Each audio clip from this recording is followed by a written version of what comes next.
नमस्कार सर्वांना. आता आज आपण काल आपण रसग्रहण या मुद्द्याबद्दल आपण चर्चा केली होती. आज आपण आपल्या मराठी साहित्यामधलं काव्य सौंदर्य काय असतं त्याबद्दल माहिती बघणार आहोत. बघा, काव्य सौंदर्य म्हणजे नेमकं काय तुम्ही अगदी लहानपणापासून ऐकत आलेला आहे. तुम्ही अगदी लहानपणी आईच्या अंगाई गीतापासून ते आजच्या कवितांपर्यंत किंवा चित्रपट गीतांपर्यंत तुम्ही कविता वाचतात, ऐकतात आणि या कवितांमुळे काय होतं, तुमच्या मनावरती एक प्रकारे संस्कार केला जातो आणि हा जो संस्कार आहे याचं शब्दामध्ये जे रूप होतं त्यालाच म्हणतात काव्य सौंदर्य.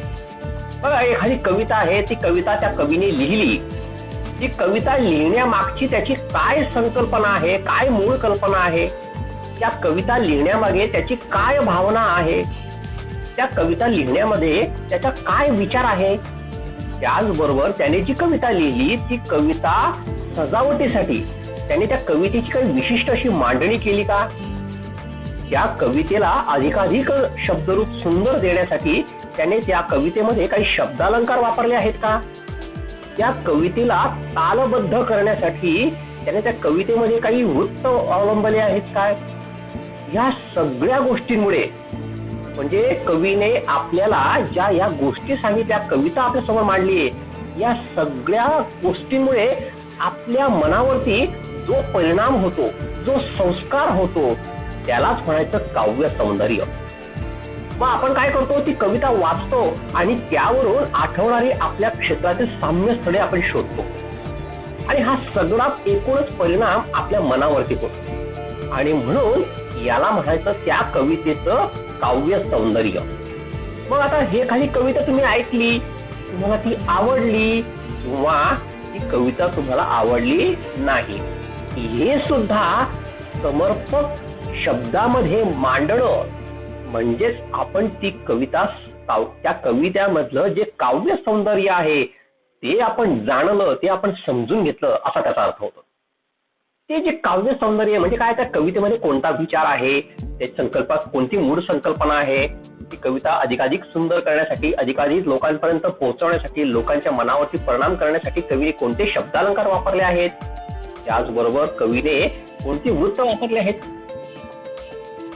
कोणती वृत्त वापरलेली आहेत, या सगळ्यांचा जो विचार आहे ती कविता आपण जेव्हा वाचतो तेव्हा तुमच्या लक्षात येतं की त्या कवितेमध्ये कवीला काय म्हणायचंय आणि मग यालाच म्हणायचं काव्य सौंदर्य. मग आता काव्य सौंदर्य तुम्हाला जर समजून घ्यायचं असेल तर काल आपण बघितलं जसं रसग्रहण आपण बघितलं, त्याच्यामध्ये 3 मुद्दे होते: आशय सौंदर्य, काव्य सौंदर्य आणि भाषिक वैशिष्ट्ये. आज आपण जो दुसरा प्रकार आहे काव्य सौंदर्य याच्याबद्दल विचार करणार. बघा, काव्य सौंदर्य जर का आपल्याला विचार करायचा असेल तर काव्य सौंदर्यामध्ये सुद्धा 3 मुद्दे अंतर्भूत केलेले आहेत. या 3 मुद्द्यांच्या आधारे आपण त्या कवितेमध्ये कोणतं काव्य आहे, त्या कविते कशी सुंदर बनलेली आहे, ते सौंदर्य कसं आहे कवितेचं, ते आपण जाणून घेणार आहोत. मग आता या काव्य सौंदर्यामध्ये पहिला जो महत्वाचा मुद्दा असतो तो म्हणजे विचार सौंदर्य, दुसरा महत्वाचा मुद्दा असतो तो म्हणजे आशय सौंदर्य आणि तिसरा सर्वात महत्वाचा मुद्दा असतो तो म्हणजे भाव सौंदर्य. अशा 3 मुद्द्यांच्या आधारे आपण त्या कवितेचं काव्य सौंदर्य आपण जाणून घेऊ शकतो. बघा, विचार सौंदर्य, आशय सौंदर्य आणि भाव सौंदर्य अशा 3 प्रकारानुसार आपण त्या कवितेमध्ये कोणतं सौंदर्य, त्या कवितेचं जे सौंदर्य आहे ते आपण उलगडू शकतो. मग त्या कवितेचा विचार, आशय आणि भाव या 3 वेगवेगळ्या अशा संकल्पना आहेत. बघा, त्या कवितेचा जो विषय आहे, विचार आहे आणि आशय आहे आणि भाव आहे, 3 या संकल्पना अतिशय वेगवेगळ्या आहेत. या 3 संकल्पना जरी वेगवेगळ्या असल्या तरी त्यांच्या जी विभाजन करणारी ती रेषा आहे ती मात्र अतिशय अस्पष्ट आहे. जो कवितेचा भाव असतो तो कधी कधी कवितेचा आशय सुद्धा असतो. कधी कधी त्या कवितेचा विचार आणि आशय हे जवळजवळ सेम असतात, दोघे बरोबर असतात. म्हणजे यांना डिव्हाइड करणारी, यांना परस्परांपासून लांब घेऊन जाणारी ही संकल्पना आहे ती अतिशय पुसट असते. मग ही जी संकल्पना आहे ती प्रसंगानुरूप किंवा व्यक्तिपरत्वे त्या संज्ञा वापरल्या जातात. म्हणजे काय तर एखादा कवी, आता बघा तुम्ही एखादं गाणं जेव्हा तुम्ही ऐकता, एखादी कविता तुम्ही वाचता, तर एकाला त्या कवितेचा अर्थ वेगळा लागतो, शब्दांचा अर्थ वेगळा काढतो, एक वेगळाच काढतो, दुसरा मुलगा त्याचा अर्थ, म्हणजे व्यक्तिपरत्वे ते शब्दांचे अर्थ आपण वेगवेगळे घेत जातो आणि त्यानुसार त्या कवितेचा भाव आणि आशय हा त्या व्यक्तीला जसा आवडला, त्याला जसा ते शब्द समजले तसा तो भाव बदलत जातो. म्हणजे काय, व्यक्तिपरत्वे आणि प्रसंग परत्वे सुद्धा ते त्या कवितेचे भाव बदलत जातात, आशय बदलत जातो. मग आता आपल्याला जर उदाहरण द्यायचं झालं तर आपल्या पुस्तकामध्ये एक आश्वासक चित्र नावाचं कविता आहे बघा. ती मुलगी आणि तो मुलगा लहानपणी भातुकलीचा खेळ खेळतायत आणि ती मुलगी त्या पाल्याची भाजी बनवते आणि तो मुलगा तो चेंडू वरती फेकतो, अशी ती कविता आहे आश्वासक चित्र. आता ही जी कविता आहे, या कवितेमध्ये स्त्री पुरुष समानता हा विषय मांडलाय बघा. आता आपण हळूहळू त्या गोष्टींकडे जाऊया. विषय कोणता मांडलाय तर स्त्री पुरुष समानता. त्याचबरोबर आणखी एक कविता आहे आकाशी झेप घेरे पाखरा, थोडी होण्याचा पिंजरा. या कवितेमध्ये श्रम म्हणजे कामाचं मूल्य काय आहे, श्रमाचं मूल्य काय आहे. आकाशी झेप घेरे पाखरा या कवितेमध्ये श्रमाचं मूल्य काय आहे हे आपल्याला सांगितलेलं आहे. हा विचार मांडलाय, म्हणजे हा झाला कवितेचा विचार. त्याच्यानंतर आता आपण बघूया की कवितेमध्ये कोणता भाव प्रकट झालाय. मग आता एक तुम्ही कविता अभ्यासली वस्तू नावाची. त्या वस्तू नावाच्या कवितेमध्ये त्या वस्तूमध्ये, आता वस्तू म्हणजे तिथे निर्जीव आहे, पण या वस्तूंविषयी त्या कवीची संवेदनशीलता त्या कवितेमध्ये प्रकट होते. म्हणजे काय तर तो भाव त्या कवितेमधून त्या कवीला दाखवायचा आहे.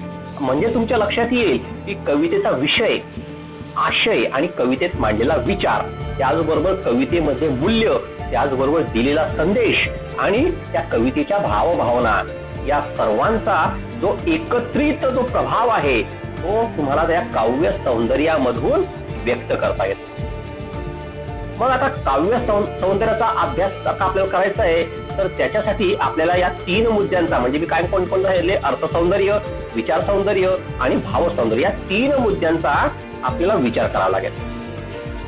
आता तुमची जी 10वीची कृतीपत्रिका आहे, त्या कृतीपत्रिकेमध्ये या काव्य सौंदर्याअंतर्गत येणाऱ्या जे विचार सौंदर्य आहे, भाव सौंदर्य आहे आणि अर्थ सौंदर्य आहे, या सगळ्यांचा खालील मुद्दे, काही मुद्दे सांगणार आहे, त्या मुद्द्यांच्या आधारे तुम्हाला त्याचा विचार करून तुम्हाला ती कृतीपत्रिकेमध्ये तो प्रश्न सोडवायचा आहे. मग आता तुम्हाला सुरुवातीला सांगितलं की काव्य सौंदर्य जर का उलगडून दाखवायचं असेल तर त्याच्यासाठी सर्वात महत्वाचा पहिला मुद्दा आहे तो म्हणजे अर्थ सौंदर्य. अर्थ सौंदर्य, तर कवितेचा विषय, अर्थ, ज्यावेळेस तुम्ही त्या कवितेचा अर्थ लक्षात घेतात तर सुरुवातीला तुम्हाला ती कविता वाचावी लागते, समजून घ्यावी लागते आणि ती समजून घेत असताना त्या कवितेचा विषय काय आहे हे आधी आपल्याला समजून घ्यावं लागतं. कवितेचा विषय, त्याचबरोबर त्या कवितेची जी मध्यवर्ती कल्पना आहे ती मध्यवर्ती कल्पना आपल्याला आधी समजून घ्यावी लागते. बघा विषय, आता स्त्री पुरुष समानता म्हणजे आश्वासक मित्र या कवितेची जो विषय आहे तो आहे स्त्री पुरुष समानता. आता आपल्याला दुसरा मुद्दा बघायचा आहे तो म्हणजे कवितेची मध्यवर्ती कल्पना. त्या कवितेमध्ये नेमकं कोणता विषय आहे, त्या कवितेमध्ये नेमकं काय सांगितलेलं आहे, म्हणजे त्या कवितेची मध्यवर्ती कल्पना काय आहे ते आपल्याला विषय लक्षात घ्यावा लागेल. त्याच्यानंतर आशयाला पुढे नेणारा विषय. बघा एक पहिली ओळ बघा त्या कवितेची की एक मुलगी त्या उन्हाच्या आडोशाला बसलेली आहे, काहीतरी स्वयंपाक करते, एका हाताने बाहुली थोपटते वगैरे वगैरे. म्हणजे काय, हळूहळू प्रत्येक ओळीनंतर तो विषय पुढे पुढे सरकत जातो. नंतर तो मुलगा चेंडू चेलतोय, नंतर ती मुलगी त्याला बघते, त्याच्याकडे बघते. म्हणजे तुमच्या लक्षात येतं की जसं जसं आपण ती कविता वाचत जातो, पुढे पुढे जात जातो, तसा तो विषय तुमच्या पुढे पुढे नेणार. म्हणजे काय तर आशयाला पुढे नेणारा विषय तो तुमच्या लक्षात येतो. त्याचबरोबर सर्वात महत्वाची गोष्ट की शब्दांचा जो वापर कवितेमध्ये केलेला असतो तो अतिशय योग्य आणि शब्दांचा वापर अतिशय चपलकपणे केलेला असतो. बघा कविता अशी असते की बडबड बडबड करायची गरज नाही, अतिशय मोजक्या शब्दांमध्ये तो भाव व्यक्त केलेला असतो, तो विषय कवीने मांडलेला असतो.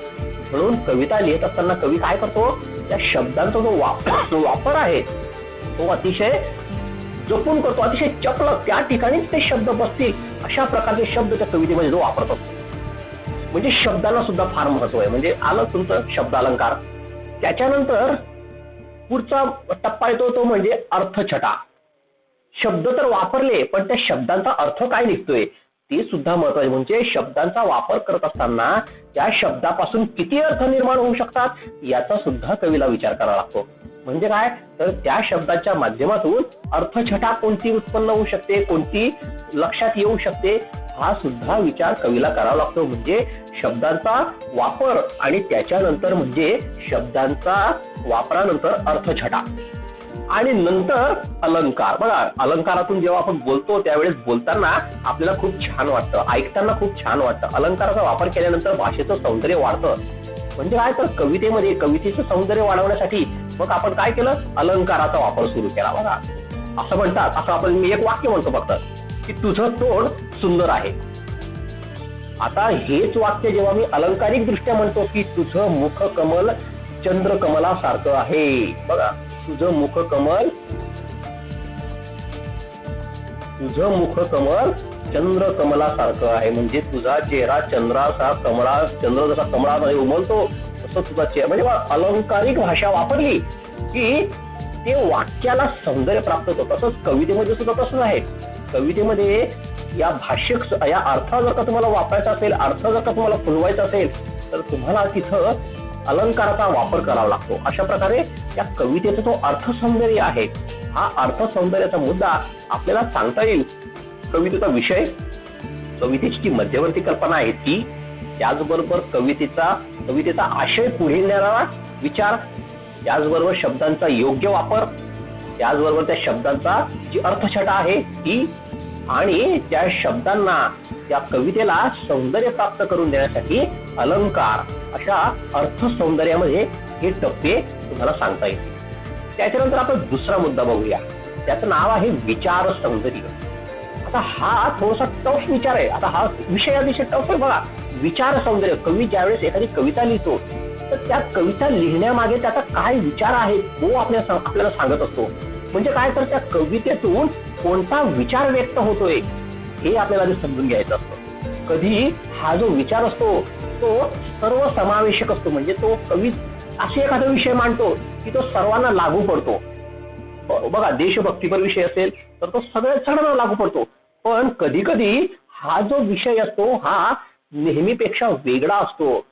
अनुभवांना अंतर्मुख होऊन केलेला विचार हा इत्यादी या बाबींमध्ये आपले विचार करतात. बघा, एखादा अनुभव असतो कवीला आलेला आणि त्या अनुभवाच्या जोरावरती कवी ती कविता लिहितो आणि जेव्हा ती कविता लिहितो तेव्हा तो जो विचार त्या कवितेतून मांडतो तो विचार सर्वांनाच रुचेल, सर्वांना समजेल अशातला भाग नाही. पण कधी कधी कवी असा विचार मांडतो की तो सर्वसमावेशक असतो, सर्वांना त्या कवितेचा भाव करतो, तो विचार करतो. पण कधी कधी कवी असेही विचार मांडतात. बघा, एक वाक्य आहे, जे न देखे रवी ते देखे कवी. म्हणजे जे सूर्याला दिसत नाही ते कवीला दिसतं. म्हणजे काय, असे काही विचार असतात की ते आपल्या मनाला अंतर्मुख करून देतात. त्या जे अनुभव असतात कवीचे ते आपल्याला विचार करायला लावतात. अशा प्रकारचे अंतर्मुख करणारे विचार कधी कधी कवी आपल्या या कवितेमध्ये मांडतो. आणि म्हणून या विचार सौंदर्याचा अभ्यास करत असताना कवीने कोणता विचार त्या कवितेमध्ये मांडलेला आहे, तो विचार सर्वसमावेशक आहे का, की आपण आपल्या मनामध्ये जे अंतर्मुख करणारा विचार आहे या सगळ्या बाबींचा आपल्याला या विचार सौंदर्य या मुद्द्यामध्ये अंतर्भाव करावा लागतो. आणि त्याच्यानंतर तिसरा आणि शेवटचा मुद्दा आहे तो म्हणजे भाव सौंदर्य. बघा, आपण अर्थ सौंदर्य पाहिलं, विचार सौंदर्य पाहिलं, आता शेवटचा मुद्दा आहे तो म्हणजे भाव सौंदर्य. बघा, एखादी कविता, त्या कवितेमधून व्यक्त होणारा भाव कोणता आहे. बघा, आपण नेहमी बोलत जातो आणि त्याला म्हणायचं वाच्यार्थ, पण कधी कधी या वाच्यार्थाच्या पलीकडे भावार्थ असतो. त्या कवितेमधून एखादा भाव स्पष्ट केलेला असतो. या भावामध्ये भावनांचा आविष्कार असतो, संवेदनशीलता असते, रस असतो, कल्पना असते, प्रतिमा असते इत्यादी. या सगळ्या विषयांचा अंतर्भाव या भाव सौंदर्यामध्ये केला जातो. आपण एक एक मुद्दा बघूया. भावार्थ काय असतो.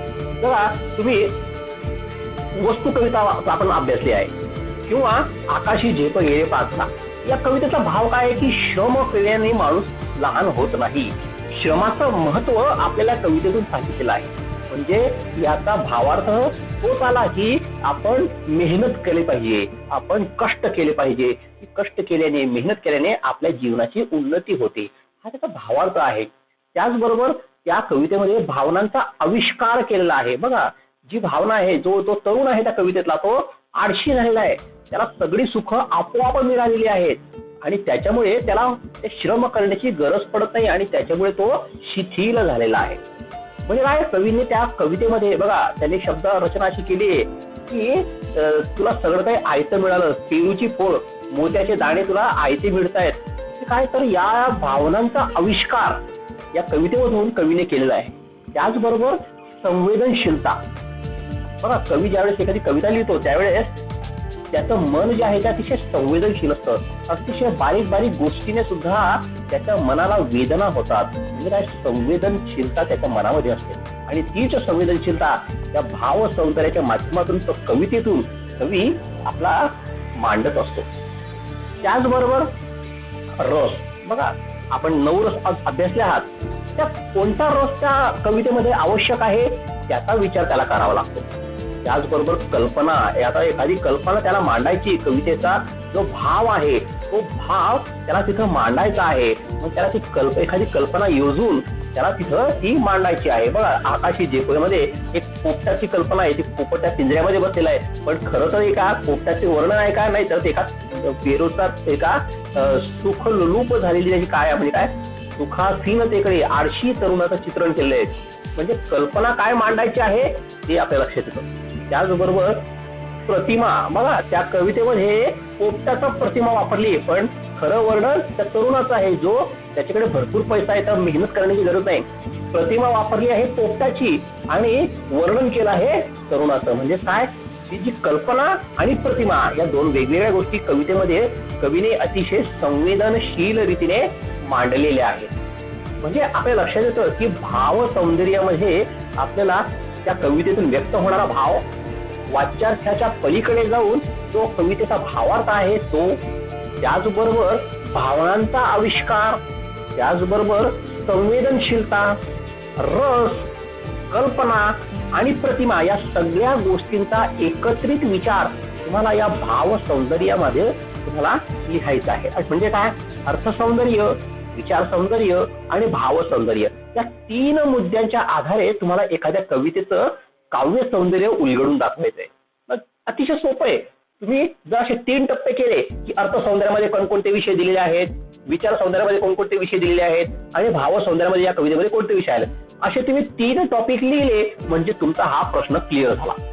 अतिशय सोपा भाग आहे. तुम्ही फक्त हे जर का तुम्ही व्यवस्थित ऐकलं, हे जर का तुम्ही तयार करून घेतला हा मुद्दा, तुम्हाला याच्यावरती कोणतीही अडचण येणार नाही. बघा, अर्थ सौंदर्य, विचार सौंदर्य आणि भाव सौंदर्य या 3 मुद्द्यांच्या आधारे आपल्याला हा काव्य सौंदर्याचा प्रश्न सोडवायचा आहे.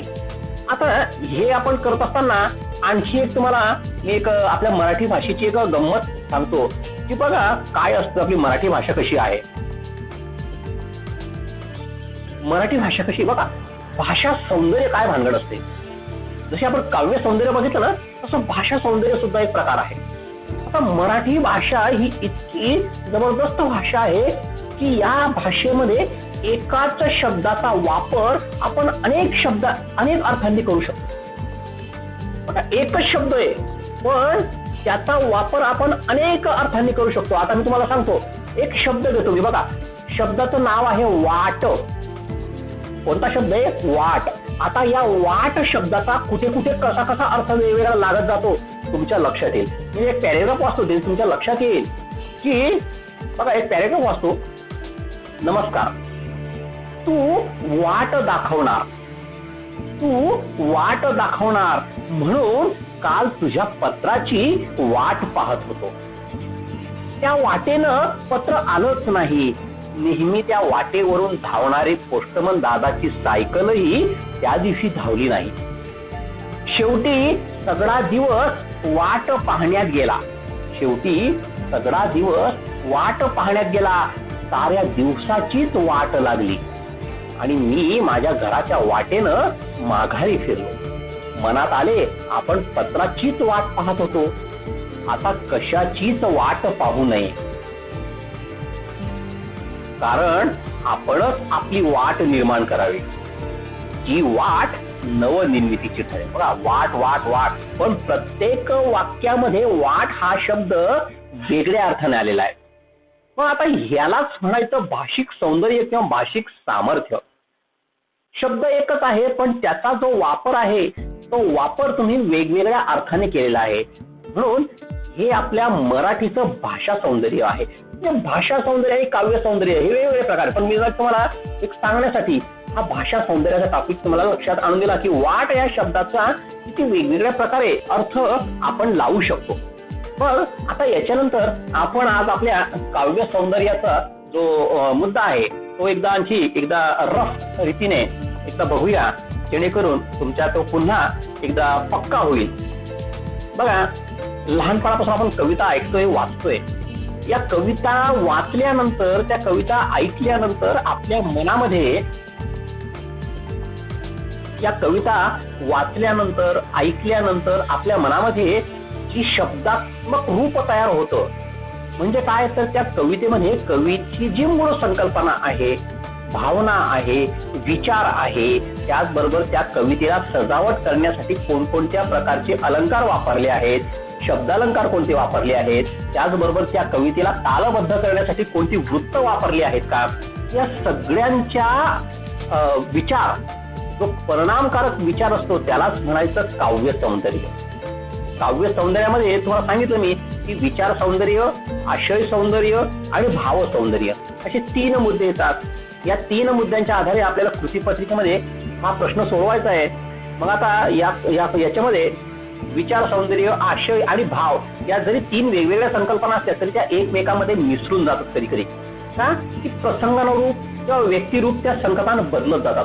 एका शब्दाचा अर्थ एका व्यक्तीला वेगळा लागेल, दुसऱ्या व्यक्तीला वेगळा लागेल. म्हणजे काय, तर त्याचा मनस्थिती जशी असेल, त्याचं मन जसं असेल त्याप्रमाणे त्या शब्दांचे अर्थ बदलत जातात. म्हणजे व्यक्ती परत्वे आणि प्रसंग परत्वे ते शब्दांचे अर्थ बदलत जातात. म्हणजे काय, तर यासाठी तुमच्या लक्षात येईल कवितेचा जो विषय आहे, आशय आहे, त्याचबरोबर कवितेत मांडलेला जो विचार आहे, या सगळ्यांचा एकत्रित जो विचार, जो अभ्यास असतो, यातूनच तुम्हाला काव्य सौंदर्य लक्षात येतं. आता एक आपण बघूया. पहिलं आपण की अर्थ सौंदर्य. याच्यामध्ये कवितेची जी मध्यवर्ती कल्पना आहे ती दिलेली असते. कवितेमध्ये कोणता विषय मांडलेला आहे ते सांगावं लागतं. त्याचबरोबर विषयाला पुढे नेणारी कोणता शब्द वापरले, कोणता विषय वापरला आहे ते सांगावं लागतं. त्याचबरोबर या कवितेमध्ये जे शब्द कसे वापरले आहेत ते सांगावं लागतं. आणि या कवितेमध्ये कोणता अलंकार आलेला आहे हे सुद्धा महत्वाचा मुद्दा आहे. हे 4-5 मुद्दे तुम्ही लिहिले म्हणजे तुमचं अर्थ सौंदर्य हा टॉपिक तयार झाला. त्याच्यानंतर पुढचा मुद्दा असतो तो म्हणजे विचार सौंदर्य. या कवितेमध्ये म्हणजे तुम्हाला जी कृतीपत्रिकेमध्ये जी कविता दिली जाईल त्या कवितेमध्ये कोणता विचार व्यक्त होतोय, तो सर्व समावेश असतो, तर कधी व्यक्तिपरत्वे बदलत जातो किंवा तो जो विचार आहे तो नेहमीच्या अनुभवापेक्षा वेगळा असतो. म्हणून आपल्याला तो मुद्दा या विचार सौंदर्यामध्ये मांडायचा आहे की कोणता विचार कवीने या कवितेतून मांडलेला आहे. हा विचार सर्वसमावेशक आहे की एखाद्या व्यक्तीच्या अंतर्मुख करणारा हा विचार आहे हे तुम्हाला सांगावं लागतं. आणि तिसरा मुद्दा सर्वात महत्वाचा म्हणजे भाव सौंदर्य. या कवितेमध्ये म्हणजे कृतीपत्रिकेमध्ये तुम्हाला जी कविता दिली असेल त्या कवितेमध्ये कोणता भाव व्यक्त झालेला आहे. मग हा जो भाव आहे हा नेहमीच्या बोलण्यापेक्षा त्याचा भाव वेगळा असतो, भावार्थ वेगळा असतो. सांगितलं जातं पोपटाची गोष्ट आणि उद्देश असतो तरुणाचा. म्हणजे काय, तर तो भावार्थ तुमच्या लक्षात तुम्हाला तिथं आणून द्यावा लागतो. त्याचबरोबर भावनांचा जो आविष्कार आहे तो कसा केला आहे, कोणते शब्द तिथं वापरले आहेत, कोणती भावना तिथं व्यक्त केली आहे ते तिथं सांगावं लागतं. त्याचबरोबर संवेदनशीलता हा मुद्दा क्लिअर करत असताना या कवितेचा जो कवी आहे तो कशा प्रकारे संवेदनशीलतेने आपला विषय मांडतोय, आपला भाव मांडतोय, कविता लिहितोय, हा मुद्दा तिथं क्लिअर करावा लागतो. त्याच्यानंतर रस. या कवितेमध्ये कोणता रस आहे, वीर रस आहे, शृंगार रस आहे, हास्य रस आहे, विभत्स आहे, कोणता रस आहे का भयरस आहे, या सगळ्या म्हणजे एका रसाबद्दल तुम्हाला सांगावं लागतं की या कवितेमध्ये असा रस व्यक्त होतो. त्याचबरोबर कल्पना आणि प्रतिमा. तुम्हाला सांगितलं की आश्वासक मित्रामध्ये स्त्री पुरुष समानता ही या कवितेमध्ये हा विषय आहे. पण मांडताना मात्र कल्पना काय केली की लहान मुलगा आणि एक लहान मुलगी खेळतायत, भातुकलीचा खेळ खेळतायत. म्हणजे या कल्पना वेगळी आणि प्रतिमा वेगळी, अशा प्रकारे या सगळ्या मुद्द्यांचा विचार तुम्हाला या भाव सौंदर्य या मुद्द्यामध्ये करावा लागतो. आणि ज्यावेळेस तुम्हाला हा काव्य सौंदर्याचा विषय येतो, हा प्रश्न सोडवायचा असतो, तेव्हा तुम्हाला अर्थ सौंदर्य, विचार सौंदर्य आणि भाव सौंदर्य या 3 मुद्द्यांचा आधार घेऊन हा प्रश्न तुम्हाला सोडवायचा आहे.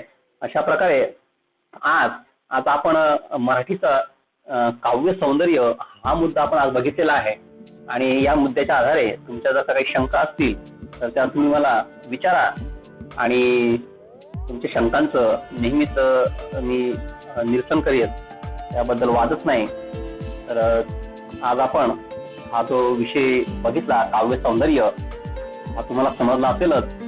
तर आपण आज इथेच थांबूया. आपण इथेच रजा घेतो आणि बघू उद्या तार्किकाला आपण पुन्हा भेटूच. तोपर्यंत थांबूया. जय हिंद.